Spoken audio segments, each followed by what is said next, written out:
परिषद भवन के बाईं ओर की इमारत में शिजा शार्दुल के साथ थी, जहां वो पिशाच चिकित्सक मिराज के साथ एक शव का परीक्षण कर रहा था। शार्दुल ने मिराज से परिषद कक्ष में दर्ज की गई शिकायत की प्रति मांगकर पढ़ी। फिर वो उससे बोला, ये विवरण तो कहता है कि ये मृतक एक पिशाच था, लेकिन मुझे इस बात पर शक है। डॉक्टर मिराज के चेहरे पर एक प्रतिक्रिया दिखी और वो फौरन बोला, लेकिन इसके तीखे नुकीले दांत थे। मिराज ने झुककर शव के मसूड़ों का अच्छे से परीक्षण किया और इस बार पूरे विश्वास के साथ बोला, इसके मुंह में निश्चित रूप से पिशाचों वाले नुकीले दांत थे। ये कहां लिखा है मिराज कि एक व्यक्ति को पिशाच के रूप में पहचाने जाने के लिए केवल नुकीले दांतों की ही आवश्यकता होती है? शार्दुल ने कमरे के कोने में बने छोटे से हौज पर अपने हाथ रगड़ रगड़ कर धोते हुए आगे कहा, इस रिपोर्ट के मुताबिक वो नीचे के दर्जे के पिशाच परिवार से था, लेकिन मुझे ऐसा नहीं लगता कि वो एक पिशाच है। हो सकता है कि ये इंसान से पिशाच में परिवर्तित हुआ हो, अभी नहीं, कुछ समय पहले। हालांकि इसके विवरण में लिखा है कि ये बचपन से पिशाच है, जो एक गलत प्रविष्टि हो सकती है। सबसे बड़ी बात, इसकी आंखों की पुतलियों के पास जो धब्बे हैं, वो इस बात का साफ सबूत है कि ये परिवर्तन के तहत इंसान से पिशाच बना होगा। स्वाभाविक रूप से पिशाच था नहीं। वो एक पिशाच नहीं है, लेकिन परिषद ने अपनी रिपोर्ट में लिखा था कि इसके दांत जबरदस्ती उखाड़े गए थे। एकदम बकवास। परिषद ठीक से जांच नहीं करती है। केवल कुछ ही लोग हैं जो अच्छा काम करते हैं, जबकि बाकी केवल सुस्त हैं। यह मुझे आश्चर्यचकित करता है कि उन्होंने परिषद की परीक्षा कैसे पास कर ली। बहरहाल, यह आदमी एक ऐसा व्यक्ति था जिसे या तो गोद लिया गया था या इसका पूरा परिवार मानव से पिशाच में बदल गया था, यानी संक्रमित पिशाच। कभी कभी ऐसे परिवर्तन के ठीक बाद नुकीले दांत गिर जाते हैं, क्योंकि पिशाच बनने वाला संक्रमण ठीक से नहीं हो पाया। शुक्रिया पार्षद शार्दुल। मैं मामले के संचालकों को यह जानकारी बताना सुनिश्चित करूंगा ताकि वे मामले को आगे देख सकें। आप परिषद के समूह में शामिल क्यों नहीं होते? अपनी तेज बुद्धि से आप जल्द सुराग ढूंढ पाएंगे और अनसुलझे मामलों को जल्दी से हल करने में बहुत मदद करेंगे। शार्दुल ने जवाब देने की जहमत नहीं उठाई और इसके बजाय उस बक्से को खोल दिया जो वो अपनी हवेली से लाया था और जिसे परिषद कार्यालय में जमा किया जाना था। बक्से में रखी शीशियां मिराज को दिखाते हुए शार्दुल ने कहा, इस पर बहुत काम करना पड़ेगा। मैं अपने हाथ में कोई ना कोई काम हर वक्त रखने के बजाय उन्हें काम से खाली रखना पसंद करता हूं, लेकिन काली चुड़ैलों का धन्यवाद जो कभी आराम नहीं करती हैं और उनकी वजह से मेरे पास फिर से काम है। मिराज ने देखा कि एक शीशी की जगह खाली है, जबकि अन्य में छोटी छोटी शीशियां रखी हुई थी। क्या ये बक्सा इस तरह ही आया था? मैं समझा नहीं मिराज। अरे देखो ना, एक शीशी कम है इस बक्से में। वो तो मैं भी देख सकता हूं। इन शीशियों में काली चुड़ैलों द्वारा बनाई गई औषधि है। इनकी जांच करके ये पता लगाना है कि इनमें जो औषधि है वो किस चीज से बनाई गई है। शार्दुल की बात सुनकर मिराज ने ठीक से शीशियों को देखा और फिर पूछा, क्या ये वही है जो मैं सोच रहा हूं? अब मेरा मतलब है लोगों को संक्रमित करके खुद में मिलाने का इंतजाम। शार्दुल ने कुछ नहीं कहा। शुद्ध खून वाले पिशाच शार्दुल ने आसानी से प्रश्नों को अनदेखा कर दिया, जैसे कि उससे कुछ पूछा ही ना गया हो। उसने मिराज से कहा, कल सुबह तक इनका परीक्षण करवा ले, सुबह मैं यहां वापस आऊंगा। तभी मिराज ने उत्साहित आवाज में कहा, अरे रुको, देखो ये शीशी यहां से हरे रंग की है। क्या इसमें कोई खास दवा है? अरे नहीं, ये तो किसी और ही वजह से ऐसा हो रहा है। शार्दुल की दिलचस्पी भी जागी और उसने फौरन पूछा कि क्या वजह थी। मिराज ने कुछ उपकरणों के जरिए उन शीशियों को जांचा और फिर बताया कि उसे जो पहले लगा था, इन शीशियों का तरल पदार्थ उससे बहुत अलग था। कुछ पानी के समान, लेकिन अलग गुणों वाला। शार्दुल ने शिजा की ओर देखकर मिराज से कहा कि पानी के संक्रमित किए जाने की कोई खबर परिषद तक नहीं पहुंची। इस पर मिराज ने कहा, पार्षद शार्दुल, क्या इस शीशी के तरल पदार्थ को बाकी शीशियों के तरल पदार्थ के साथ मिलाया गया है? मैं उपकरण से देख सकता हूँ कि इस पर सफेद चुड़ैलों द्वारा इस्तेमाल किए जाने वाले जादू के तत्व मौजूद हैं। शिजा चुपचाप खड़ी ये सारी बातें सुन रही थी। शार्दुल ने अपनी निगाहें शिजा पर जमा दी और बोला, तुम्हारा क्या कहना है सफेद चुड़ैल? शिजा चौंक गई कि शार्दुल उसे सफेद चुड़ैल क्यों बुला रहा था। शिजा ने वापस शार्दुल को देखा जो उसे लापरवाही से देख रहा था। मिराज बक्से में से एक और घोल उठा रहा था जो रंग में पारदर्शी था। फिर शार्दुल ने अपनी निगाहें शिजा से पीछे हटाते हुए मिराज से पूछा, तुम वहां औषधि में और क्या देख पा रहे हो? औषधि बनाने वालों के पास जरूर थूक घास प्रचुर मात्रा में है, क्योंकि यह वही तत्व है जो सभी पिशाचों में संक्रमण के लिए जिम्मेदार होता है। दिल के अंदर की धमनियों में मौजूद होने के कारण ये ज्यादातर शुद्ध खून वाले पिशाचों को प्रभावित करता है।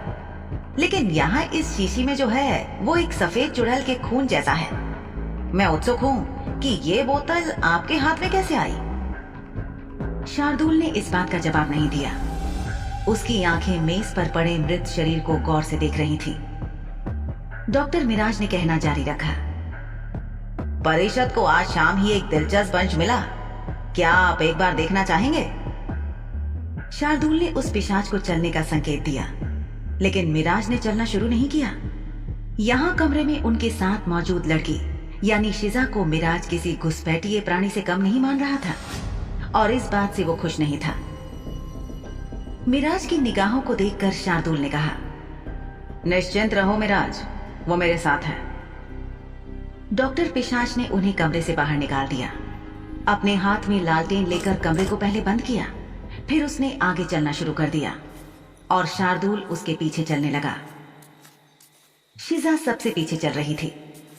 चलते हुए वो कुछ अंधेरे कमरों के सामने पहुंचे। लालटेन की रोशनी में उन्होंने अंदर प्रवेश किया। ठीक से देखने पर मालूम हुआ कि ये एक गलियारे जैसा था जिसके दोनों ओर कमरे बने हुए थे।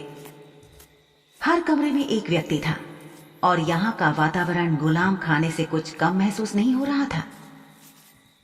शिजा ने देखा कि बहुत से लोग जंजीरों में बंधे हुए थे, लेकिन ये मुख्य आकर्षण नहीं था। ये उनके शरीर पर लगी खरोंचे और उनमें सूखा हुआ खून था जो पहले से ज्यादा तेज गंध वाला हो गया था। अब उसे समझ आया कि इतनी देर से यहाँ आ रही गंध जंग लगी लोहे की छड़ों से नहीं, बल्कि इस खून की गंध थी।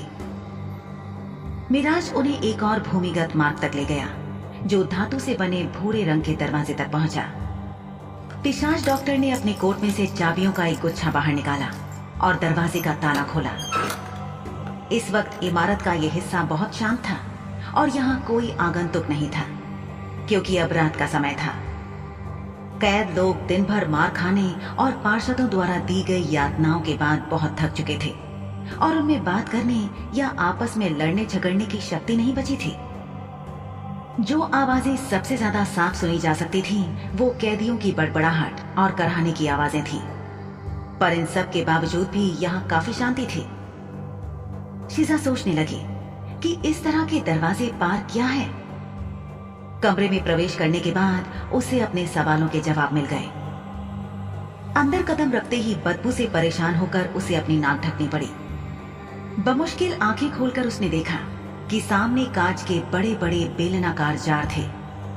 हर एक में पानी जैसा कुछ तरल पदार्थ था और उनमें लोगों के शरीर थे। साफ था कि जारों के अंदर मौजूद सभी लोग मरे हुए थे। उनमें से हर एक, सिर्फ 2 जार खाली थे। शार्दुल जारों के बीच में टहलता हुआ उनके पास से गुजरते हुए अप्रभावित रहा, क्योंकि वो कई बार यहाँ नीचे जा चुका था। दूसरी ओर शिजा के लिए इन शवों के बीच चलना बहुत मुश्किल हो रहा था। उसने अपने सामने के जार में देखा। उस आदमी की आंखें बंद नहीं थी, बल्कि खुली थी, मानो वो मरने के बाद भी किसी तरह के सदमे का अनुभव कर रहा हो। वो इतना दुबला पतला था कि जैसे उसका शरीर हड्डियों तक ही सिमट गया था। उसकी त्वचा उसके शरीर से चिपकी हुई थी।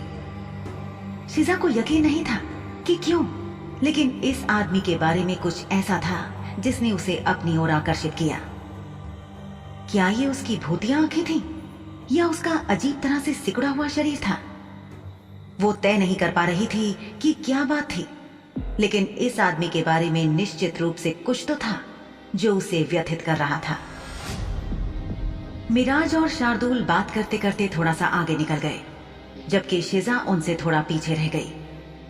वो लगातार जार में तैर रहे उस आदमी के शव को देख रही थी। उसे ऐसा लग रहा था जैसे कि वो आदमी अपने सामने कुछ देख रहा था। वो जिज्ञासा से ये देखने के लिए मुड़ी कि वो कहां देख रहा है, लेकिन वहां एक दीवार के अलावा कुछ भी नहीं था। शिजा के दिमाग में प्रश्न आया कि यहां शवों को इस तरह क्यों रखा गया था।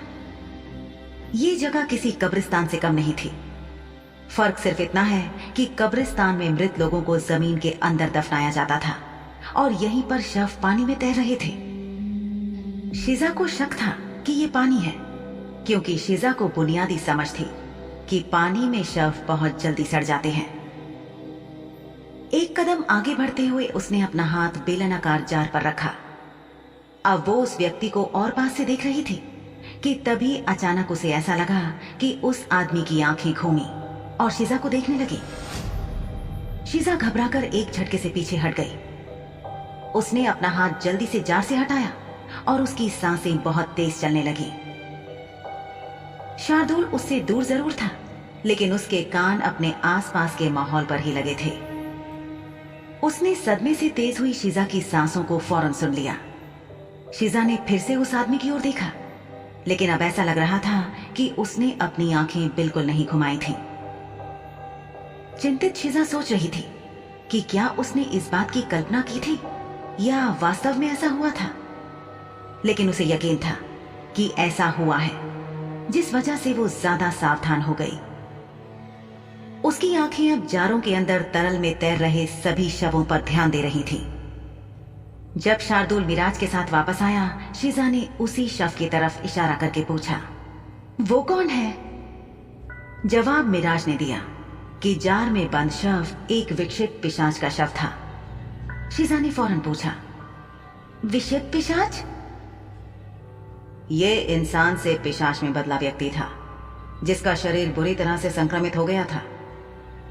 शुद्ध खून वाले पिशाचों के शरीर में उनका दिल नाजुक होता है।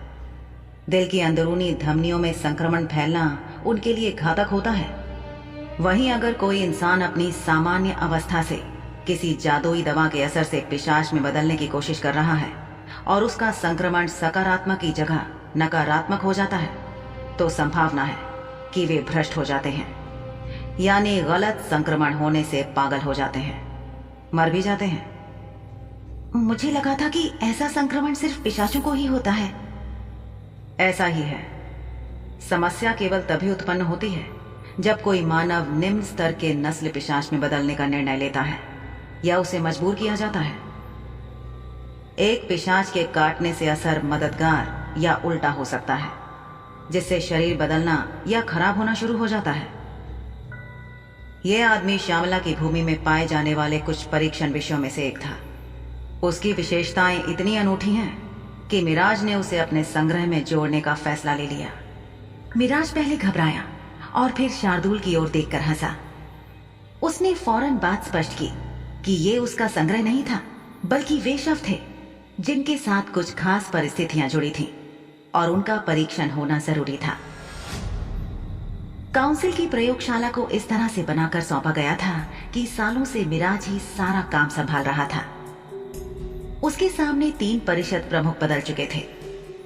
मिराज को अपने काम में दिलचस्पी थी और जिस गोपनीयता की यहाँ जरूरत थी, उस वजह से अलग थलग रहने के कारण मिराज दूसरे पिशाचों की तुलना में कम सामान्य बन गया था। यहाँ इस कमरे में जांच के लिए रखा गया हर शव अपने आप में अलग था। कुछ ऐसे मामले थे जो विचित्र थे और पार्षदों द्वारा हल नहीं किए जा सकते थे। इस जार में रखे शव के बारे में और जानकारी देते हुए मिराज ने शिजा से कहा, इसके मामले को कुछ साल पहले एक बड़े प्रधान परिषद द्वारा बंद कर दिया गया था। साल था 1754। ये संक्रमण से भ्रष्ट हुए इंसान में शुरुआती व्यक्ति था जिसे जबरदस्ती परिवर्तित किया गया था। उसके पैर के चारों ओर बंधे एक पत्थर के साथ पानी में फेंका गया, जिससे ये नीचे गहराई में दब गया। वो देखो, इस आदमी के टखने के चारों ओर एक निशान है जो कभी लाल हुआ करता था, लेकिन अब काला और भूरा हो गया है। कुछ चीजों को समझा जा सकता है, जबकि कुछ को नहीं समझा जा सकता है। इसके बाद विषय बदलते हुए मिराज मेज पर रखी एक लाश के पास गया और शार्दुल से पूछा, आप चुड़ैलों के बारे में क्या सोचते हैं? आधी चुड़ैल है और आधी मानव, उसे जला देना चाहिए। शिजा शार्दुल के पीछे पीछे लाश को देखने के लिए गई और उसने देखा कि इसका चेहरा काला हो गया था और त्वचा बहुत रूखी हो गई थी। मैंने इसे श्यामला की झील के पास पाया। वो पेड़ पर चढ़ रही थी और उसकी उंगलियों से खून बह रहा था। जब तक मैंने खुद नहीं देखा था तब तक मुझे भी लगा कि केवल अफवाहें थी। क्या तुमने नहीं सुना है कि बिना आग के कोई धुआं नहीं होता? कुछ चुड़ैलों ने इंसानों को अपने पक्ष में लाने की कोशिश की है। इंसानों को उनकी ओर मोड़ना एक चाल लगती है, लेकिन बाकी सब चीजों की तरह एक मानव शरीर की अपनी सीमाएं हैं। औषधों पर रिपोर्ट लिख देना, मैं इसे सुबह ले लूंगा। शार्दुल ने मिराज से विदा ली और शिजा को लेकर बाहर आ गया। उसने कोचवान को घोड़ों के लिए पानी लाने भेजा और शिजा को फौरन बग्घी में बैठने को कहा। उसके शरीर की गंभीरता देखकर शिजा ने कोई सवाल नहीं किया। बग्घी के पास आकर शिजा घबरा गई और उसने शार्दुल से दबे स्वर में कहा, मैं कोई सफेद चुड़ैल नहीं हूं। क्या तुम्हें 100% यकीन है? शार्दुल के सवाल ने शिजा को अंदर तक जख्मी कर दिया। वो जानती थी कि सब जगह लोग चुड़ैलों से कितनी नफरत करते थे। इससे कोई फर्क नहीं पड़ता था कि वो सफेद चुड़ैल है या काली चुड़ैल। सतह के नीचे लोगों की सोच का सच यही था कि सभी चुड़ैलें बुरी थी और उन्हें खत्म कर देना चाहिए। जल्दी अंदर बग्घी में जाओ, हमारे पास ज्यादा समय नहीं है। शिजा फौरन बग्घी में बैठ गई और उसके पीछे शार्दुल भी बैठ गया। शार्दुल ने दरवाजा बंद किया और खिड़कियों के पर्दे गिरा दिए। शिजा सोच रही थी कि शार्दुल के दिमाग में न जाने क्या चल रहा है कि तभी बिना एक भी शब्द बोले शार्दुल ने शिजा की गोद में रखा उसका हाथ पकड़ा और उसके हाथ पर काट लिया।